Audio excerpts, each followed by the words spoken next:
اس دور کی اسلام دشمن طاقتیں اکٹھی ہوئیں، انہوں نے کہا کسی طرح عمر کو روکو۔ ابو لولو فیروز نامی آتش پرست کو کرائے کا قاتل خریدا گیا۔ یہ کرائے کا قاتل مدینہ منورہ آیا مسلمان بن کے، فاروق اعظم نماز پڑھانے کے لیے مصلی پہ آئے، اس نے اس وقت آپ کے پیٹ میں وار کیا ہے۔ صحابہ کرام نے اسے پکڑا ہے۔ حضرت فاروق اعظم دیوار کی ٹیک لگا کے بیٹھے ہیں۔ حضرت عبد الرحمن بن عوف سے فرمایا نماز پڑھاؤ۔ صحابہ نے کہا آپ کے زخم گہرے ہیں، پہلے آپ کو اٹھا کے لے جاتے ہیں۔ فرمایا میری فکر نہ کرو، فجر کی نماز کا وقت تھوڑا ہے، مجھ سے زیادہ اپنی نماز کی فکر کرو، نماز کی فکر۔ پھر آپ کو گھر لایا گیا،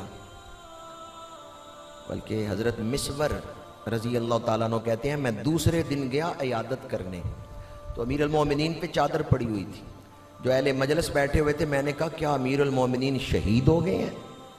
مجھے بتایا گیا نہیں، امیر المومنین شہید نہیں ہوئے، لیکن ہم آواز دیتے ہیں وہ جواب نہیں دیتے، اس لیے ہم نے چادر ڈال دی ہے۔ مسور کہتے ہیں میں نے ساری عمر فاروق اعظم کو سب سے زیادہ نماز کی فکر کرتے ہوئے دیکھا ہے۔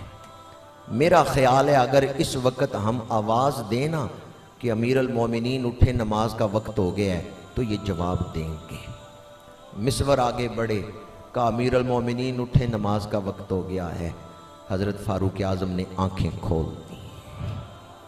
مسور نے صحابہ کی طرف دیکھا، کہا دیکھو نماز کی فکر حضرت فاروق اعظم کو اس وقت بھی ہے۔ فرمایا مجھے اٹھاؤ، مجھے اٹھا، مجھے بٹھاؤ۔ جو وقت پہ نماز نہیں ادا کرتا اس کا اسلام میں کوئی حصہ نہیں، اس نے بندگی کا حق نہیں ادا کیا کہ رب اسے اپنے قرب کی دعوت دے اور وہ دور بھاگے۔ یہ حضرت فاروق اعظم نے فرمایا رب جسے اپنے قریب بلائے، اپنے قرب کے دروازے کھولے اور یہ بندہ دور بھاگے، یہ کتنا ظالم ہے، اس کا اسلام میں کوئی حصہ نہیں۔ فاروق اعظم نے فرمایا مجھے اٹھاؤ، میں نماز پڑھوں۔ اس وقت بھی آپ کو نماز کی کس قدر فکر ہے۔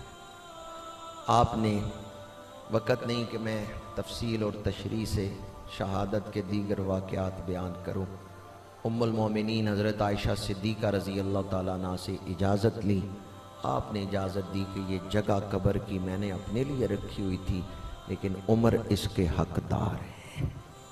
آپ نے اپنے بیٹے حضرت عبداللہ بن عمر سے فرمایا میری شہادت کے بعد دوبارہ ام المومنین سے اجازت مانگنا، دوبارہ وہ اجازت دیں تو پھر مجھے یہاں دفنانا۔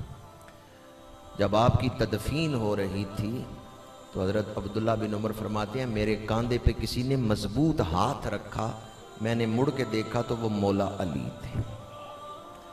مولا علی نے فرمایا کہ عمر کے بعد کوئی ایسا شخص نہیں جس جیسے عمل لے کے میں رب کی بارگاہ میں پیش ہونا پسند کرتا ہوں۔ میں علی عمر پہ رشک کرتا ہوں، میں عمر جیسے عمل لے کے رب کی بارگاہ میں پیش ہونا اپنے لیے پسند کرتا ہوں۔ اور پھر فرمایا اے عبداللہ بن عمر مجھے پہلے ہی پتا تھا کہ عمر کی قبر حضور کی روضہ پاک کے قریب ہی بنے گی۔ انہوں نے پوچھا آپ کو کیسے پہلے پتا تھا؟ فرمایا اس لیے کہ حضور جب بھی کوئی گفتگو فرماتے تھے تو فرماتے تھے جے تو آنا و ابو بکر و عمر، میں ابو بکر اور عمر آئے، میں ابو بکر اور عمر گئے، میں نے اور ابو بکر و عمر نے اس بات کو مان لیا، میں نے اور ابو بکر و عمر نے اس بات کو نہیں مانا۔ تو حضور جب بھی ذکر کرتے تھے اپنے ساتھ ہی ان دونوں صحابہ کا ذکر کرتے